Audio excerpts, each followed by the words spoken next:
štart povolený.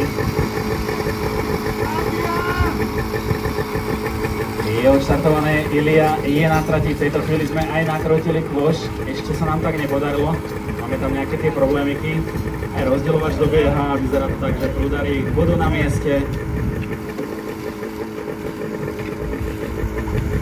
Troška sa trápime pri tom naberaní vody, ale v tejto chvíli už sa tak udialo, aj sa nám mašinka postavila.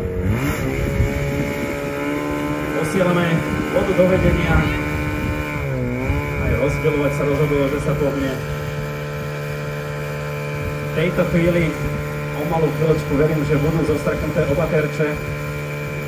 Už sa tak udialo minimálne na jednej strane. Na tej pravej ešte nie, ale vidíme tú červenú vlajku. Ja si počkám, že prečo. Žiaľ, máte tam červenú vlajočku a dôvod je úplne prostý. Druhý hasič, respektíve druhý pretekár sa nesmie chytiť prúdnice.